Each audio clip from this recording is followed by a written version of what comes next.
ब्रह्माणं विदधाति पूर्वं यो वै वेदांश्च प्रहिणोति तस्मै तं देवमात्मबुद्धिप्रकाशं मुमुक्षुर्वै शरणमहं प्रपद्ये। ॐ शान्ति शान्ति शान्ति।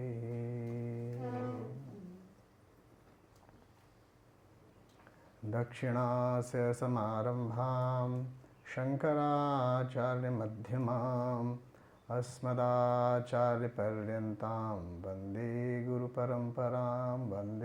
गुरुपरम्परां। या देवी सर्वभूतेषु श्रद्धारूपेण संस्थिता नमस्तस्यै नमो नमः।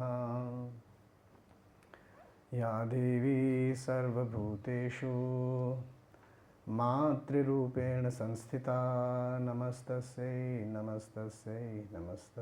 नमो नमः। या देवी सर्वभूतेषु विद्यारूपेण संस्थिता नमस्तस्यै नमो नमः। ओम तत्सत। परब्रह्मणे नमः। आज के इस अति पावन पवित्र दिवस पर माँ भारती के चरणों में कोटिशः वंदन है इस पुण्य सलीला नर्मदा मैया को, जिसका लाखों लाखों वर्ष से चला आ रहा प्रवाह हमारी संस्कृति को, हमारी सभ्यता का उद्भव करता आया है। और कोटिशः प्रणाम है वो मातृमूर्ति को, जिसके कारण भारत एक सांस्कृतिक राष्ट्र के रूप में है।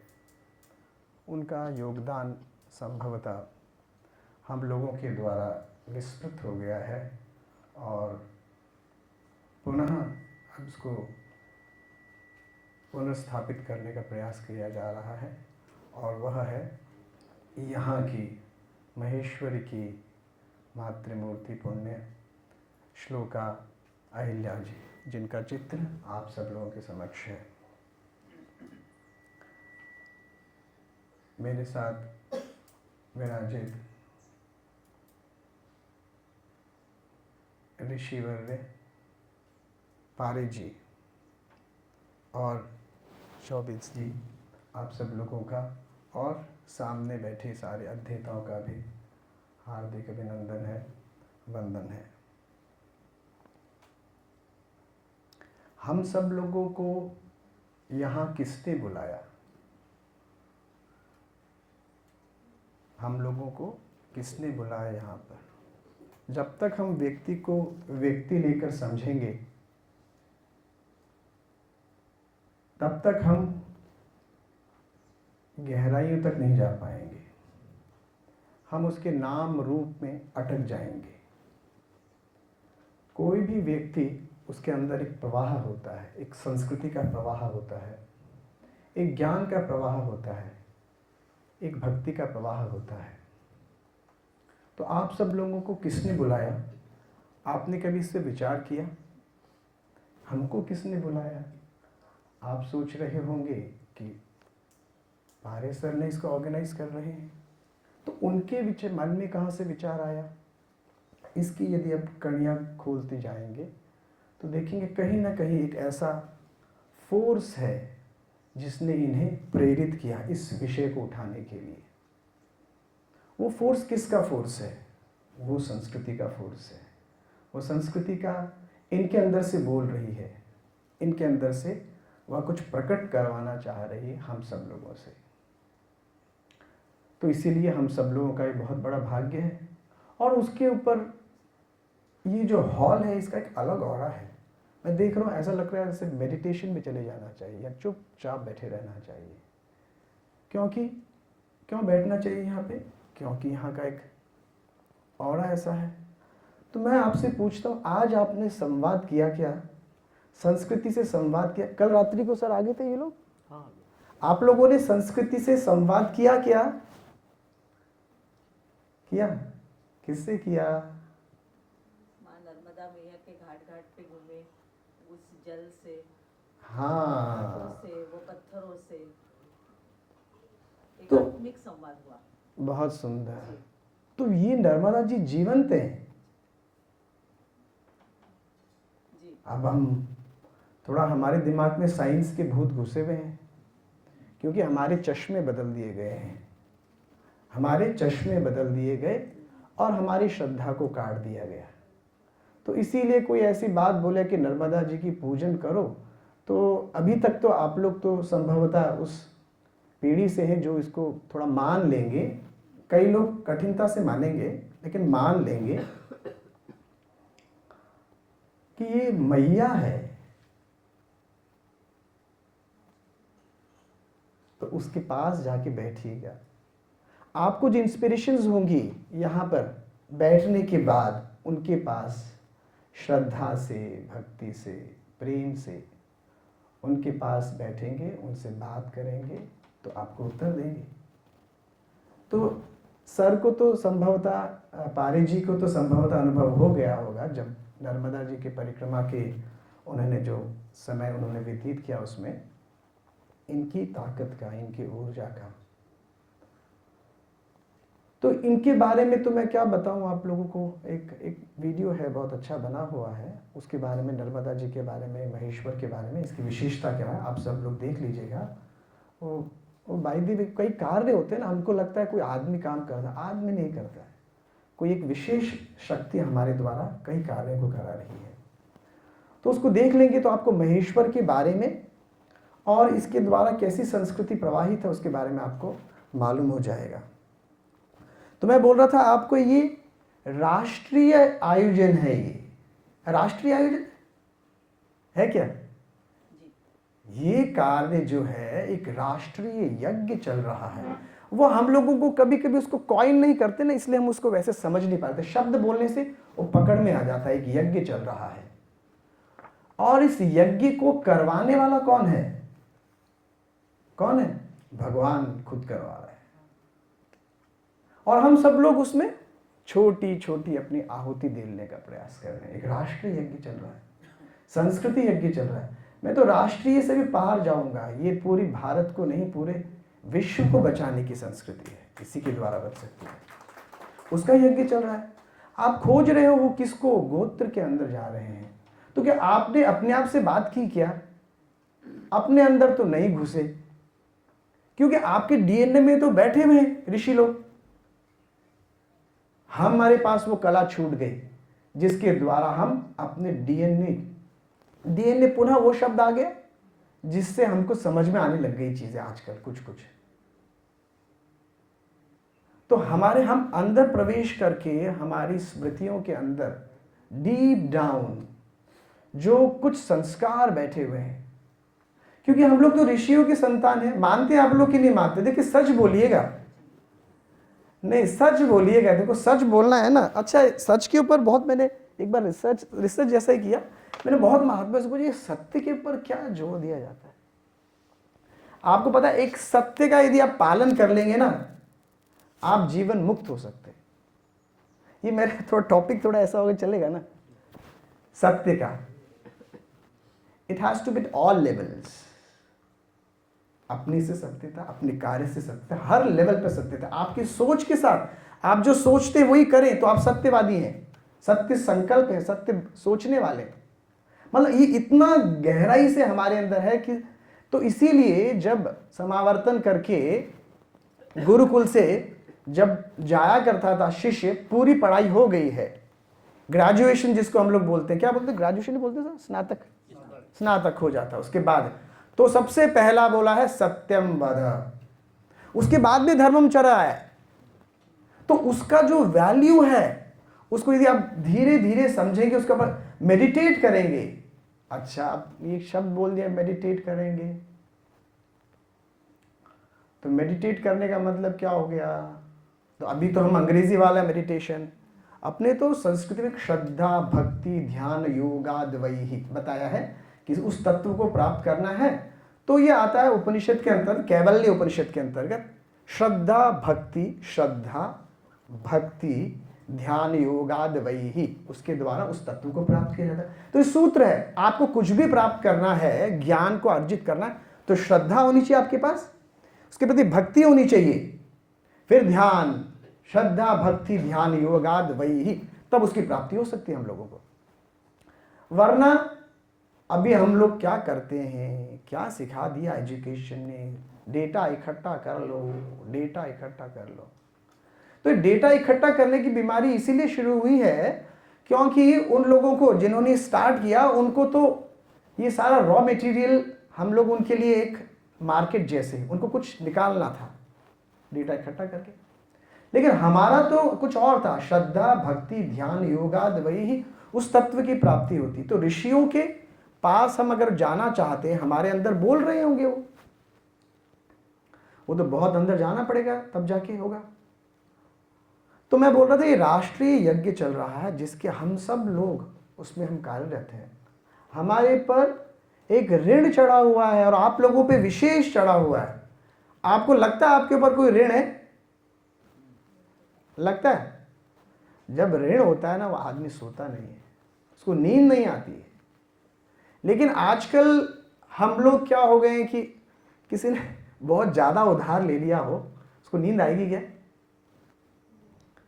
लेकिन हमको तो आराम से नींद आ रही है। इसका मतलब हमें ऋण का बोध कम है, संस्कृति की ऋण का बोध नहीं है हमें, भारत में क्या क्या चल रहा है उसका बोध नहीं, इसलिए हम आराम से सो रहे हैं। स्वामी विवेकानंद जी जब अमेरिका गए थे, अमेरिका जब गए तो वो तो बहुत अच्छे लोगों के बीच में गए और उनका आदर सत्कार, बहुत महलों में रहना शुरू किया, बहुत धनवान के यहाँ रहते थे। तो कहते थे मैं वहाँ सो नहीं पाता था, मैं ज़मीन में सो जाता था, क्योंकि और मैं तड़फता था कि मेरे भारतीय लोग ऐसे होंगे तो मैं कैसे सो सकता हूँ।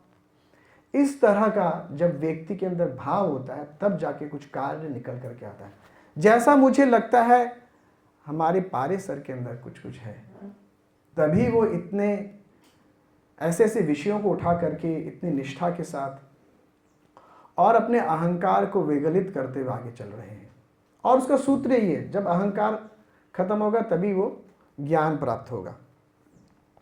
तो मैं बोल रहा था आप लोगों को, आपने सोचा होगा महात्मा जी आए क्या बोल रहे हैं, क्या बोलेंगे। अच्छा सच बताइए, आप लोगों जब आए होंगे तब देखा होगा ये महात्मा जी आ गए, ये कार्यक्रम में इनका तो कोई सामंजस्य इस विषय में बैठता नहीं है। तो मैं आपको छोटा सा और कनेक्ट करके बताना चाहूँगा कि अभी हम सब लोग जो पैदा हुए हैं, भगवान ने क्या बोला, भगवान में भगवत गीता में बोलते सह यज्ञा प्रजा सृष्टवा पुरोवाचा प्रजापति अनेन प्रसिद्धिष्यध्व मेष ओतिष्ठ काम दुख। भगवान ने बोला कि मैंने सबसे पहले सृष्टि को जब उत्पन्न किया तो दो चीज को उत्पन्न किया, प्रजाओं को उत्पन्न किया, मतलब ये सब लोगों प्रजाओं को, और साथ में एक यज्ञ तत्व को उत्पन्न किया और कहा इस यज्ञ के द्वारा परस्परम भावयन्तः श्रेय परम आपसेता। यज्ञ के द्वारा आप जो देवता को आप आवाहित करते हैं उनको आप आहुति देंगे और वो आपको जो इच्छित भोगों को प्रदान करेंगे और आप अपने श्रेय की तरफ आगे धीरे धीरे बढ़ते चले जाएंगे। तो इसीलिए अब हम सब लोग भी एक यज्ञ कुंड में बैठे हुए हैं और हम सब लोगों की आहुति आने वाली है। तो हम लोग भी उसी के डिज़ाइन के अंतर्गत हैं, भगवान के डिज़ाइन के अंतर्गत हैं। हम सब लोग, भगवान का एक डिज़ाइन चल रहा है। आप सोचो एक यज्ञ चल रहा है बड़ा सा, भगवान बैठे हुए और हम सब लोगों को पूछो बोलोगे करने के लिए, उसमें अपनी आहुति डालिए, तो आप कितने प्रेम से भाव से उसको अर्पित करेंगे। तो अवश्य आप इसको अर्पित करेंगे। अभी मैं एक चीज़ और देख रहा था कि इससे क्या होगा। मान लो आपने गोत्र के बारे में थोड़ा लिख दिया, जान लिया, उससे क्या होगा भाई। अभी तो एक हमारे पास आ गया ना कि ये करना है तो बस उतने तक ही है, तो उससे क्या होगा। हर चीज के पीछे हमको क्यों पे जाते रहना चाहिए। एक्चुअली हम ये क्यों कर रहे हैं, सर के अंदर क्या अकुलाहट है, क्यों इसके लिए प्रयासरत है, क्योंकि संस्कृति के लिए करना है। हमारे ऊपर ऋण चढ़े हुए हैं, और हम सब लोग उसको जानने का प्रयास करें। हमारे अंदर 3 शक्ति, इच्छा शक्ति, क्रिया शक्ति, ज्ञान शक्ति। अभी हम सोच रहे हैं हमें ज्ञान के पूरा नहीं है, गोत्र के बारे में ज्ञान नहीं है, हम इसको और एक्सप्लोर करना है और ढूंढना है। तो हम अपनी ज्ञान शक्ति जो हमें सीमित महसूस होती है, जो हमें जो हमारे जहाँ जहाँ हमारे अज्ञान के पर्दे लगे उसको हम हटाना चाहते हैं, क्योंकि ऐसे पर्दे हटाते हटाते हम उस ज्ञान को प्राप्त कर लेंगे। कौन सा ज्ञान? जो अल्टीमेट नॉलेज है। तो जीव का ये प्रयास होता है कि उसके अंदर जो अज्ञान है वो दूर हो। तो उस अज्ञान को दूर करने का हमारे सारे ये प्रयास चल रहे हैं, और जैसे ही अज्ञान दूर होगा हम ज्ञान की तरफ आगे जाएंगे, और ज्ञान हमारा स्वरूप है। खैर, मैं इस बात को यहीं छोड़ते हुए आपको एक दूसरी बात बताना चाहूँगा कि अभी जो हमारा ये जो ज्ञान हम लोग प्राप्त कर रहे हैं, इसके लिए हम अग्रसर हो रहे हैं, तो ये ज्ञान कैसे मिलता है भाई? अब हमारे पास एक आ गया कि हमको गोत्र को एक्सप्लोर करना है और ढूंढना है, तो कैसे मिलता है? तो भगवत गीता इसके लिए एक सूत्र देती है। वो कहती है श्रद्धावान लभते ज्ञानम। श्रद्धावान लभते ज्ञानम, इतने पे रुकती नहीं है। तत्परः, तत्पर होना पड़ेगा। क्योंकि तत्पर इसलिए होना पड़ेगा क्योंकि ये सारा जगत जो है ना वो गुरु रूप है। ये बड़ा क्या बात बोल दी, जगत क्या है? गुरु रूप है। तो इसमें तो बहुत विचार करना। गुरु रूप मतलब क्या होगा? वो हमारे अंधकार को दूर करेगा जगत। इसमें चर अचर सारी चीजें हमारा गुरु रूप से जब हम उसको वर्ण करते हैं जगत को, तो क्या होगा? आपको सारी जगह पे और कहीं ना कहीं से आपको उत्तर मिलने शुरू हो जाएंगे। जैसे सर के दिमाग में मन में रहा होगा कोई मैं खोजूं क्या, ये प्रतीक सोच रहे होंगे, तो सर को मिल गया, प्रतीक मिल गया। बट उसके लिए तत्पर रहना पड़ेगा, oriented, always oriented towards that knowledge. उसके लिए हमको होना पड़ेगा। श्रद्धा तो है, अब श्रद्धा नहीं है। अभी मेरे को एक अच्छी अनुभूति हो रही थी, आपसे शेयर कर देता हूं मैं। संभवतः शायद ये पहला ऐसा स्थान होगा जहां पे इतना सुंदर, मतलब आप लोगों का भाव है। किसके प्रति? एक सन्यासी के प्रति। वो सर ने बनाया है, पता है। तो मैं फील कर रहा था उसको, मैं यहां बैठे बैठे फील कर रहा था कि मेरे पर बहुत रिस्पॉन्सिबिलिटी हो गई अब तो, कि इतने भाव से, इतने ओरिएंटेशन होके देख रहे हैं। तो भगवान से मैंने यही प्रार्थना की कि हमको कुछ ऐसा इंस्पिरेशन दो, है ना, ताकि वो ऐसी चीज निकले जो आप लोगों के लिए सब काम में। एक इंस्ट्रूमेंट तो रखना पड़ेगा ना बीच में, एक माध्यम। तो मैं ऐसे ही भगवान से प्रार्थना किया कि ऐसा मुझे दीजिए। तो श्रद्धा आपके अंदर बहुत, श्रद्धावान लभते, श्रद्धा होनी पड़ेगी। फिर क्या होना पड़ेगा? तत्पर होना पड़ेगा। अच्छा, एक बार संयतेंद्रिय कितने हैं हम लोग रिसर्चर्स को? संयतेंद्रिय होना। संयतेंद्रिय मतलब इंद्रियों का संयम। क्या अपना ये जो अंग्रेजी सिस्टम ऑफ जो चलता है उसमें क्या संयतेंद्रिय का कुछ है क्या? अगर इसी को, अगर रिसर्च शब्द तो मेरे को सही नहीं लगा। अच्छा, मैं ढूंढ रहा, शोध का अर्थ क्या रिसर्च होता है क्या? बना दिया गया है, पता है आपको? है नहीं, ये ट्रेजेडी है, ये ट्रेजेडी है। शोध को आपने रिसर्च बना दिया। अब शोध कर रहे हैं कह रहे हैं और रिसर्च कर रहे हैं। अरे रिसर्च अलग चीज है, शोध अलग चीज है। शोध का मतलब होता है मूल चीज पे जाना, उसके प्योरेस्ट फॉर्म की तरफ जाना। और रिसर्च मतलब तो कुछ है, उसको आप ढूंढते रहो और इसके अंदर और जाते जाना। शोध का अर्थ हो रहा है। तो यदि आपको शोध का विद्यार्थी बने, अपन सब लोग बने, तो हमको कहां जाना पड़ेगा? एक आश्रम में जाना पड़ेगा। फिर क्या करना पड़ेगा? मेहनत करनी पड़ेगी। पहले तो अपना ड्रेसअप चेंज करना पड़ेगा। ड्रेसअप चेंज करना पड़ेगा ना, क्योंकि ड्रेस से बहुत फर्क पड़ता है। हमारे गुरुजी एक बहुत अच्छा उदाहरण देते थे। हमारे गुरुजी कहते थे कि देखिए, अगर आपको एक वो मातृशक्ति का उदाहरण ले तो आप बुरा तो नहीं मानेंगे ना? नहीं मानेंगे। किसी मातृशक्ति को सोने के अच्छे अच्छे कंगन और पहना दी जाए, कान में ये सब और बालियाँ वाले पहना दें, तो बहुत महंगा, तो कहा कि उनकी चाल बदल जाएगी।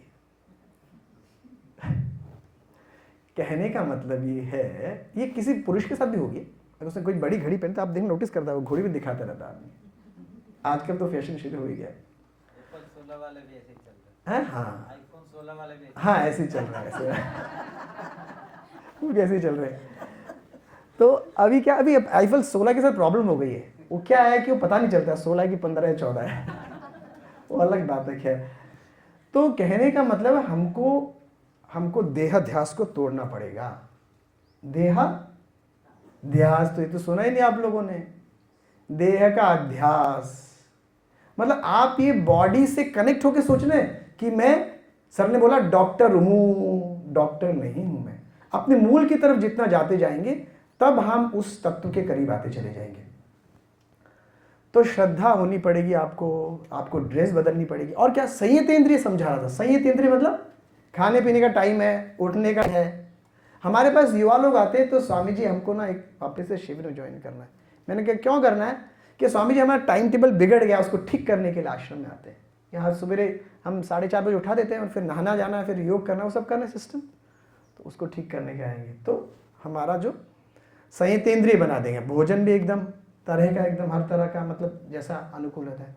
तो जब श्रद्धावान लभते ज्ञानम तत्परः संयतेंद्रिय होगा, तब जाके उसको ज्ञान मिलने का चांस होगा, गुरुजी होगी। तो ये तीन हम सब लोग जो, क्योंकि ये शोध है ना, पहला शब्द शोध, उसी पे मैं अटक गया था, मैं सोचता रहा उस पर। तो शोध करेंगे तो ये सब हम लोगों को करना पड़ेगा। ऐसा करेंगे तभी हम शोध कर पाएंगे, मतलब खोज पाएंगे उस असली चीज को। गोत्र का जो मूल जहां हमको जाना है उसको हम खोज पाएंगे। अब इसके लिए अपने पास इक्विपमेंट क्या है? पहले तो हमारे पास इक्विपमेंट क्या है? शोध का। आपने बाहर का मटेरियल तो बता दिया। अच्छा, हम ये अगर सोचें कि अगर हम 1000 साल पहले चले जाएं, 2000 साल पहले चले जाएं, तो ऋषि मुनि लोगों ने जो सारी चीज़ें लिख दी हैं उसको अभी हम देखते हैं तो बड़े अचंभित होते हैं। तो उनके पास क्या सोर्स, क्या साधन था? क्या साधन था? हाँ, ठीक है, आत्मज्ञान और क्या था? नेचर था और आत्मबल था। आत्मबल और मतलब आप सोचो ना, अगर आपको भेज दिया जाए, आपकी कॉपी किताब नहीं है सब, आप चले जाओ 2000 साल पहले और आप शोध करिए, आप क्या करेंगे? हैं? हाँ, अंदर जाएंगे ना, क्यूरियोसिटी। हाँ, क्यूरियोसिटी चाहिए उसमें चाहिए। तो आप अंदर जाएंगे, तो अंदर जाएंगे ना। अब हम अंदर नहीं जा रहे, देखो आप क्या कर रहे हैं, बाहरी सामग्री इकट्ठी करते जा रहे हैं, अंदर तो जा ही नहीं रहे। तो आप ऋषियों जैसे कार्य कैसे कर पाएंगे? और फिर वो क्या होगा ना, वो टाइम के साथ बह जाएगा। और ऋषियों की चीजें नहीं बहती हैं। वो गीता जी का एक श्लोक मैं अभी तक बोल रहा हूं, देखिए बार बार अभी तक।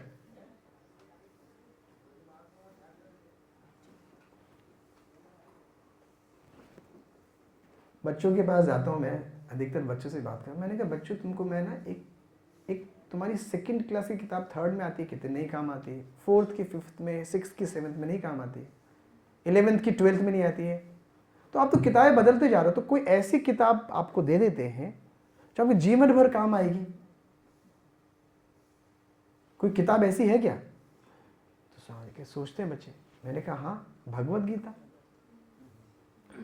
इधर ही नहीं, अगले जन्म में भी काम आएगी। ये इंटरेस्टिंग है, अगले जन्म में काम आएगी। कैसे आएगी काम? अगला जन्म होता है क्या? अगला जन्म होता है? नहीं विश्वास। देखो, हम हिंदू होकर के फंडामेंटल कंसेप्ट है पुनर्जन्म का सिद्धांत, फंडामेंटल। अगर ये नहीं समझा, सारा बिखर जाएगा हिंदू धर्म। आप यहां इसीलिए हैं, आपके कर्मों के कारण हम यहां पे हैं। मतलब इट सॉल्व्स मेनी प्रॉब्लम, मतलब क्या, तो 80% आपकी प्रॉब्लम, जीवन की प्रॉब्लम सॉल्व हो जाएगी, जीवन की। आप कोई दुखी नहीं रहेगा। आप में से देखो, थोड़ा मेरा क्या स्टाइल ऐसा है कि मैं लोगों से बातचीत करता है तो ज़्यादा उसमें थोड़ा इंटरेस्टिंग भी लगता है। ये लोग तो थोड़े सीरियस डॉक्टर लगा के बैठे, इसलिए थोड़ा मैं धवल को बोल रहा था कि मैं क्या इनसे कैसे पूछूं या नहीं पूछूं। तो आपसे, आप सुखी हैं कि दुखी हैं?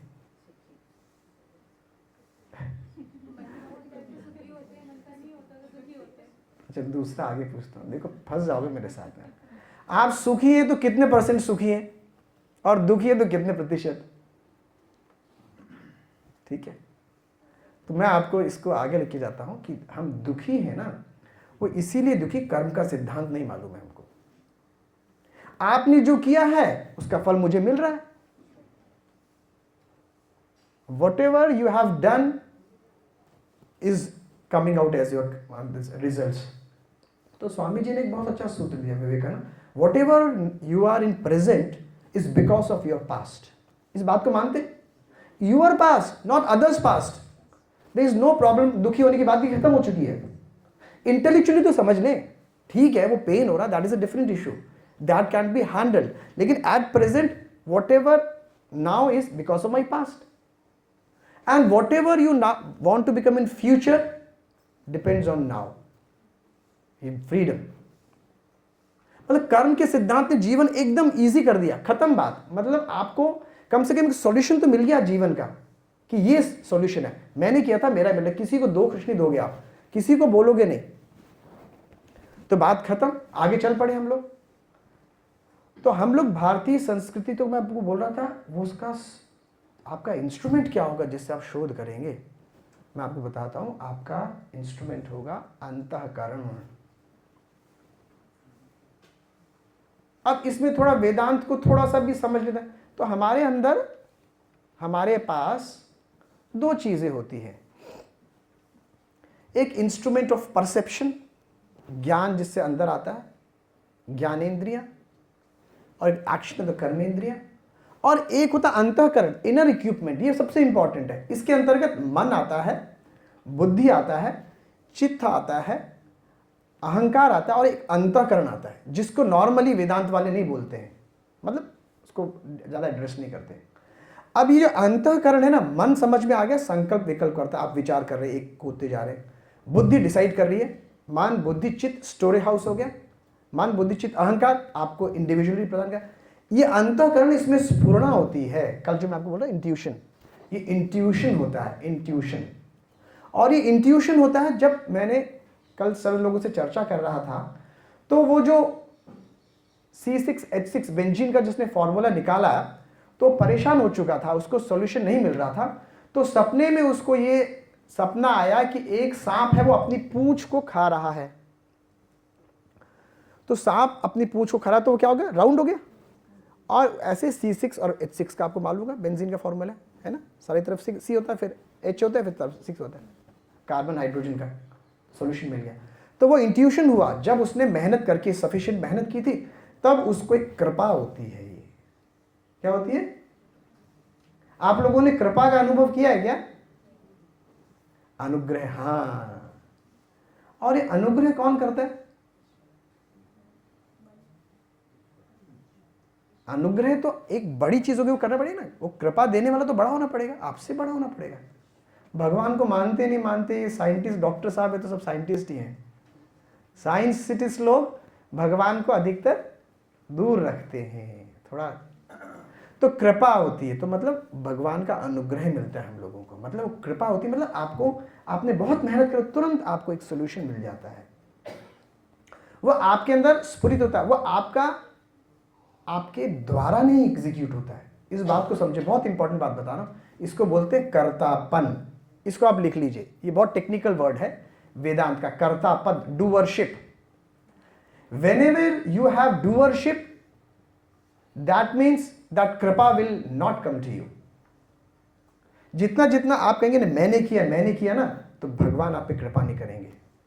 But whenever you will say, no, I have got this because of these all people, because of Ishwar Kripa, then it will come out. Because you have unrestricted yourself. You have broken your boundaries of your mind, your being की boundary तोड़ दी, तब जाके आपको कृपा होती है.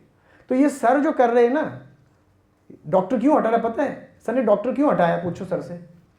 उनको वो रिस्ट्रिक्शन लग रहा है. वो रिस्ट्रिक्शन लग रहा है उनकी ग्रोथ के लिए, उनको सहजता से व्यवहार करने के लिए. क्यों सर? वो डॉक्टर बोलने से उनको असहज लग रहा है, इसलिए छोड़ दिया उन्होंने. और ही इज ट्रुथफुल, इसका मतलब उनको लगता था इसलिए छोड़ दिया. कई लोग सोचते हैं लेकिन जोड़ के रखते हैं कि छोड़ो नहीं यार, रहने देते हैं, थोड़ा काम आएगा, दूर से अलग करेगा, लोगों से अलग करेगा. तो वो जो कृपा होती है, मैं बोला था अंतःकरण है, उसमें स्फुरणा होती है. और वो रिसर्च की शोध का प्राइम केंद्र है, जहां से आपको शोध आप कर पाएंगे.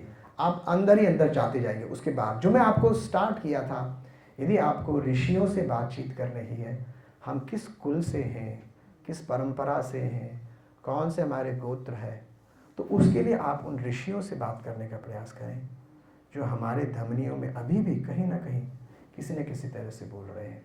हम लोगों ने इतने आवरण उसके ऊपर चढ़ा दिए हैं, उन आवरणों के कारण वो नहीं दिखाई दे रहा है. तो जितने जितने आप निर्मल होते चले जाएंगे, क्या होते चले जाएंगे? निर्मल होते चले जाएंगे. जितने जितने आप शुद्ध होते चले जाएंगे, जितने जितने पवित्र होते चले जाएंगे, और जितने जितने दिव्य होते चले जाएंगे. ये 4 शब्द बोले मैंने. क्या बोला? पहले शुद्ध हो जाएंगे, नहीं पहले निर्मल हो जाएंगे, फिर बोला शुद्ध बोला, फिर पवित्र बोला, फिर दिव्य बोला. जब आप दिव्य हो जाएंगे तो आपके अंदर से वो ज्ञान फ्लो होना शुरू हो जाएगा. क्योंकि that time Bhagwan will feel you to be best instrument. इसीलिए भगवान ने अर्जुन को बोला, निमित्त बात है, मेरे निमित्त बन जा. तो अपने आप करेगा, मैं करने वाला बैठा हूं. अभी हमारा डूअरशिप, कर्तापन बैठा है, इसीलिए ही टेक्स बैक सीट. भगवान पीछे हो जाता है, भगवान पीछे चला जाता है. और इंटरेस्टिंगली वो ड्रीम का जो उदाहरण लेते हैं ना, जिस समय हम ड्रीम स्टेट में जाते हैं, उस समय हमारी जो डूअरशिप खत्म हो जाती है. उस समय आप आईनेस नहीं होती आपके अंदर. उस समय जितनी जितनी डूअरशिप हमारी खत्म होती चला गई, कर्तापन जितना जितना हमारा समाप्त होता चला जाएगा, उतना उतना हमको ज्ञान आसानी से. एक छोटी सी बात है, एक छोटा सा उदाहरण ले लेते हैं, इससे समझते हैं.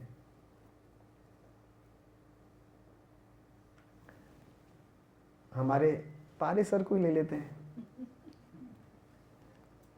अभी देखिए हमारे यहाँ पे कई बालक भी हैं, आशुतोष है यहाँ पे, इतना प्रेम से, इतनी निर्मलता से वो बात करता है, वो सर सबको सब बता देंगे उसको. क्यों सर?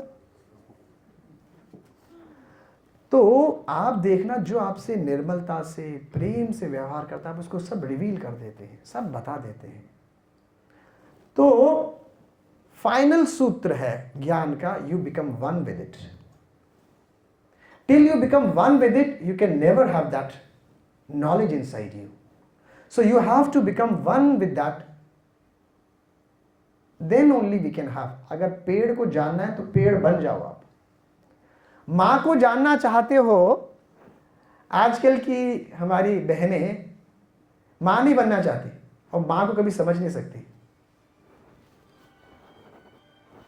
कि मेरे को ये मेरा इतना वेरिड ये टॉक हो जाता है, आप लोग सोचते होंगे ये स्वामी जी कहाँ से कहाँ लेके चले जाते हैं. वो इसीलिए मुझको बहुत तरह के लोग मिलते हैं और अभी मौका मिल जाता है कभी कभी बात करने का ऐसा. तो जब तक माँ नहीं बनेंगे तो माँ नहीं समझ सकते क्या होती माँ तत्व. और जब लड़कियां बनती तब समझ में आता, ओहो माता पिता बनने पे क्या होता है. So till you become that you can never know it. You got the point. So you have to become one. So you have to, हमको गोत्र को जानने के लिए उसके अंदर और प्रवेश करते करते उसके साथ एक होना पड़ेगा. अब ये उसमें अपने आप को पवित्र करते रहना पड़ेगा, निर्मल करते रहना, करते करते करते आपका इतना एक स्वच्छ स्वरूप आएगा. और ईश्वर से प्रार्थना करनी पड़ेगी. देने वाला तो वही है ना, अनुग्रह करने वाला वही है. ईश्वर के 5 कार्य होते हैं. सृष्टि, स्थिति, लय, निग्रह, अनुग्रह, अनुग्रह करने वाला ईश्वर होता है। तो वो जब करेगा तो आपको सब दे देगा, आपको सब दे देगा।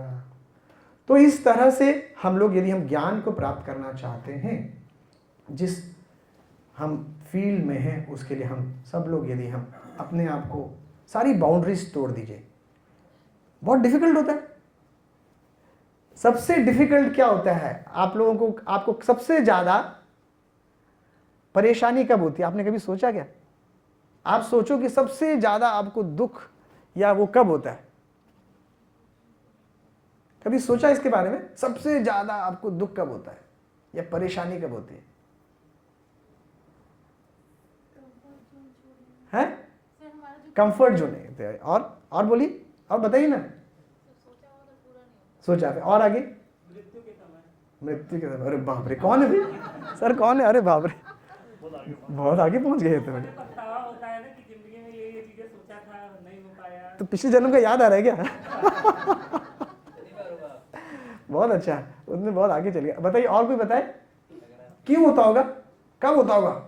आपको पता है सबसे ज्यादा आपको तकलीफ जब आपके अहंकार पे चोट लगती है, आप तिलमिला जाते हो। क्यों? इसे फिर वेदांत आ जाता है, क्योंकि उसी ने आपको बांध के रखा है, उस अहंकार। वो टूटेगा ना तो you will become one with this consciousness. तो वो उसको धीरे धीरे छोटा करते जाइए, पतला करते जाइए। आप देखेंगे आप सबसे संवाद करते हैं। आप लोगों ने प्रेम किया है क्या? अरे भैया, प्रेम है ना सबका सूत्र है, प्रेम सबका सूत्र है।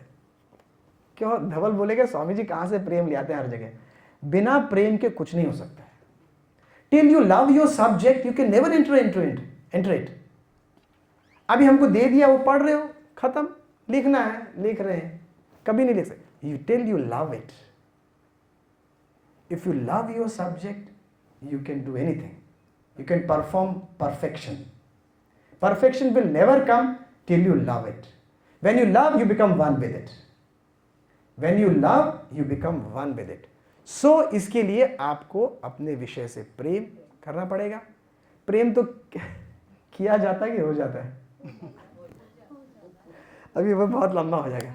ठीक है, प्रेम दोनों किया भी जाता है, हो भी जाता है, लेकिन हम जब अपने विषय के साथ प्रेम करेंगे, स्वतः ही आपके साथ वो सारे उसको खोलना शुरू है, क्योंकि you will become one with it. जब प्रेम होता है ना, उसमें एक हो जाता है, वो उस तत्व के साथ एक हो जाता है, तो फिर जाके सारी चीज़ें खुलनी प्रारंभ हो जाती है। ऐसी मेरी प्रार्थना है, भगवान हम सब लोगों को ऐसी शक्ति दे, भक्ति दे और मैया की कृपा हो। लास्ट बात, एक बात बोल के बोलूँगा। भगवद गीता में एक बहुत अच्छा सूत्र बताया हुआ है, अभी उस सूत्र को आप लोग नोट कर लीजिए, क्योंकि अब आपको लगता है हम ऋषियों की संतान है। कहाँ लिखा हुआ है? ये भगवद गीता में लिखा है, पता है आपको? भगवद गीता का 10वें का 5वां नोट कर लीजिए।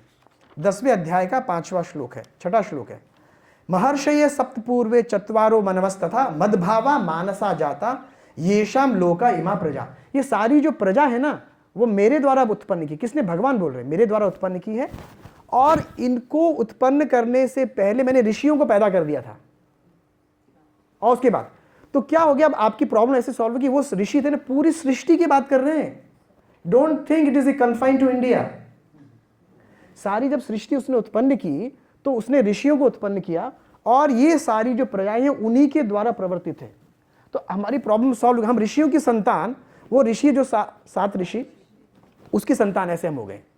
समझ गए मेरी बात? ये यहाँ सूत्र लिखा। मैंने एक्चुअली कई बार मेरे को कहीं जाना था प्रवचन, तो हमारे गुरुजी का प्रवचन सुना, तब मुझको पकड़ में आई ये बात कि हम ऋषियों की संतान। गीता जी में साफ लिखा, और ये दिखता नहीं लोगों को, नहीं दिखेगा, पढ़ लो कितनी बार भी।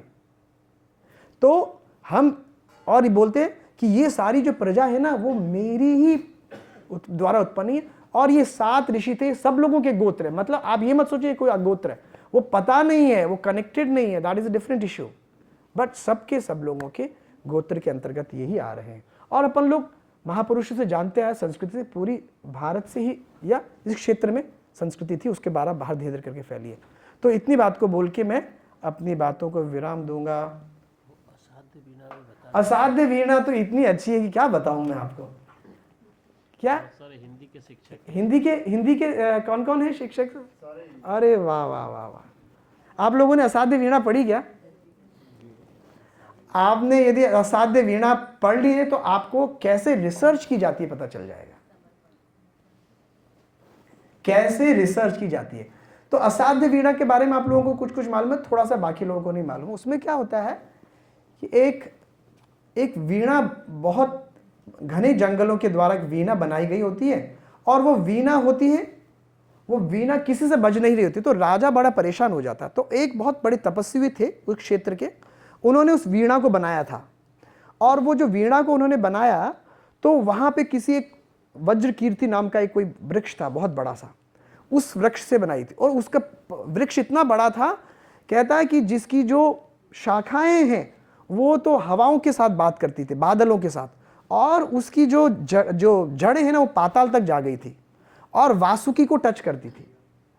और उसके कोटरे इतने बड़े थे, उसके अंदर जो कोटरा होता ना, मतलब उसमें जो हाँ जहाँ खड़ा हो जाता है उसमें भालू बसते थे, और जो हाथी है ना उसके साथ अपना कंधा हिलाते थे, और हिरन कभी कभी आते थे उधर और वो उसके पास नीचे आके कुछ बात करते थे, चिड़िया चहचहाती थी।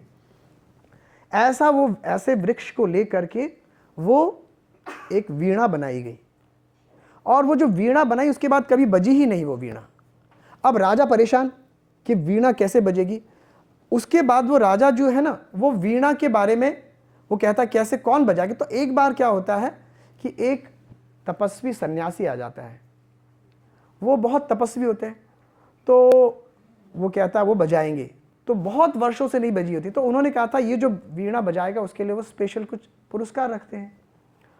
तो जब पूरी सभा सजाई जाती है, राजा बैठे हैं, सारी की सारी सभा बैठी है, और एक जगह पे 2-3 जने उठा करके वीणा को लेके आते हैं, वहाँ रख देते हैं, और उसी समय वो तपस्वी आते हैं, केश कंबली, जिसके कंबल जैसे केश होते हैं, और वो आकर के बैठ जाते हैं, और वो आके बैठते हैं। और उसके बाद जो है ना, केश कंबली गुफा गेह ने खोला कंबल, धरती पर चुपचाप बिछा वीणा उस पर रख, पलक मूंद कर प्राण खींच कर प्रणाम, अस्पर्श छुवन से छुए तार, धीरे बोला राजन पर मैं तू कलावंत हूं नहीं, शिष्य हूं, साधक हूं। देखिए उसको करने के लिए शिष्य बनना पड़ेगा, साधक बनना पड़ेगा।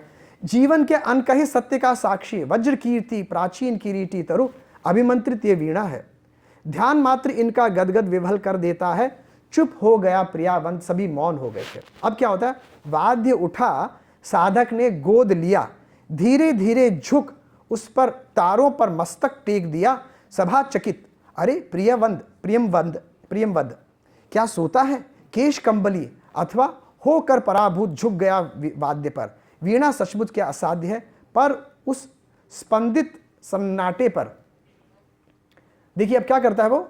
अब ये है साधना, मौन प्रियम वद साध रहा था वीणा, नहीं स्वयं अपने को शोध रहा था, अपने को एक्सप्लोर कर रहा था। शोध है ना, ये शोध सबसे मुझे लगा था, ये शोध रहा था, अपने को शोध रहा है।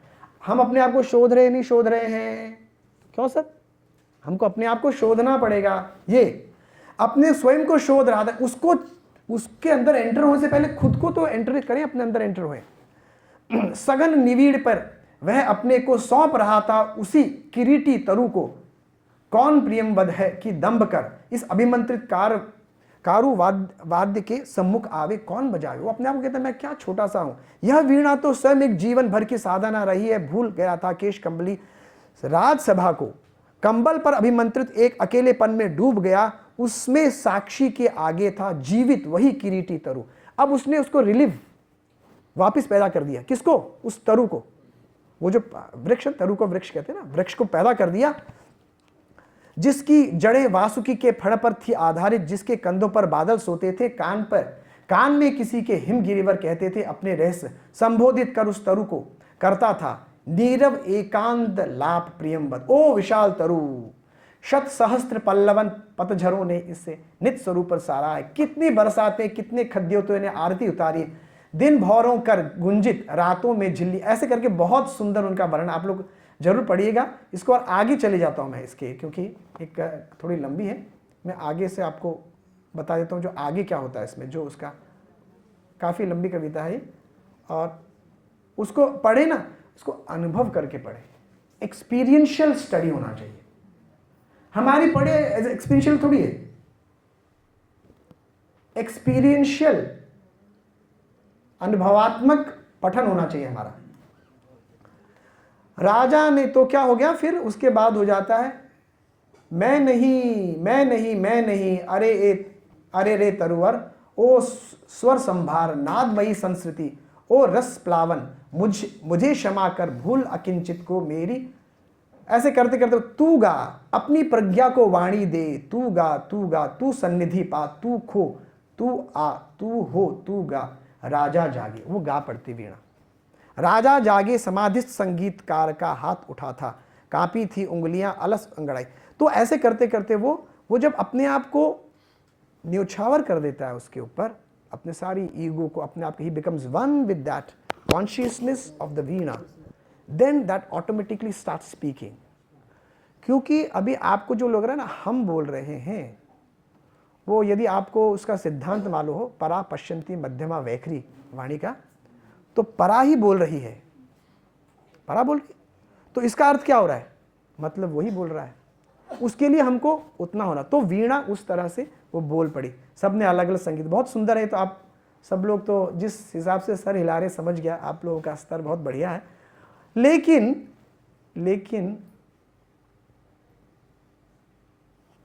कवि कह रहा है कि मौन साधक प्रियमवद आत्मशोधन करते हुए जब पूरी तरह से वीणा के प्रति समर्पित हो गया, अपने अहंकार को वीणा के प्रति पूरी तरह समर्पित कर दिया, तब जाके वीणा के तार झनकार। तात्पर्य यह है कि प्रत्येक व्यक्ति का सत्य अलग अलग। खैर, तो इस तरह से हम लोगों को एक होना पड़ेगा। असाध्य वीणा के अंतिम भाग में अवतरित इस पाद्यांश के कुछ बताते हैं।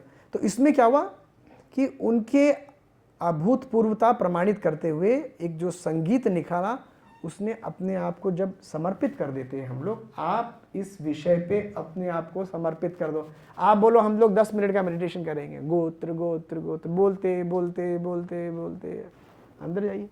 आपने पढ़ लिया ना, इसीलिए अभी आप सब लोग आपस में पढ़े, क्योंकि अभी तो वाचन होगा ना, और you will become one mind. Then हम लोग अलग अलग दिख रहे हैं, हम अलग अलग नहीं है, एक्चुअली अलग अलग नहीं है, हम एक हैं।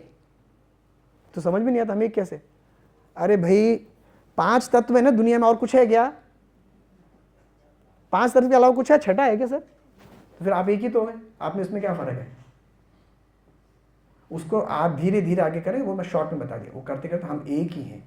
तो व्हेन यू विल, अब जब एक मनस समगच्छद्वम संवो दधासी संवो मनांसी जानता, जब एक मनस हो जाएंगे, तब जाके आपके अंदर से इस सेमिनार से, इस नहीं, इसको तो क्या बोला सर आपने, इस गोष्ठी से, इस यज्ञ से, इस यज्ञ से आपको अवश्य रत्न प्राप्त होंगे। तो इतनी भगवान से प्रार्थना। नर्मदा जी का तट है और ये एक बहुत दिव्य संयोग है कि आप लोगों को इतने अच्छे विषय के ऊपर सर ने कराया। मैं एक आग स्टेप आगे गया सर, मैंने सोचा अगर कहीं पेड़ के नीचे हो रही होती तो वाह, एक बड़े से पेड़ के नीचे सब बैठे हैं और आनंद से इसके ऊपर चर्चा करें। और ये जो वृक्ष है, कौन सा वृक्ष है मालूम आपको?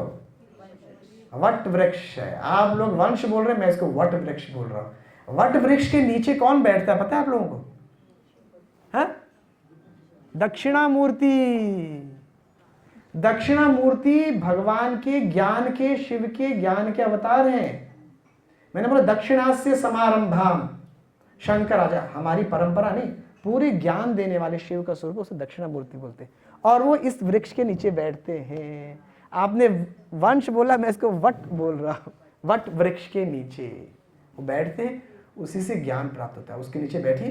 तो इतनी बातों को बोल के मैं अपनी वाणी को विराम दूंगा। ओम तत्सत परब्रह्मणे नमः।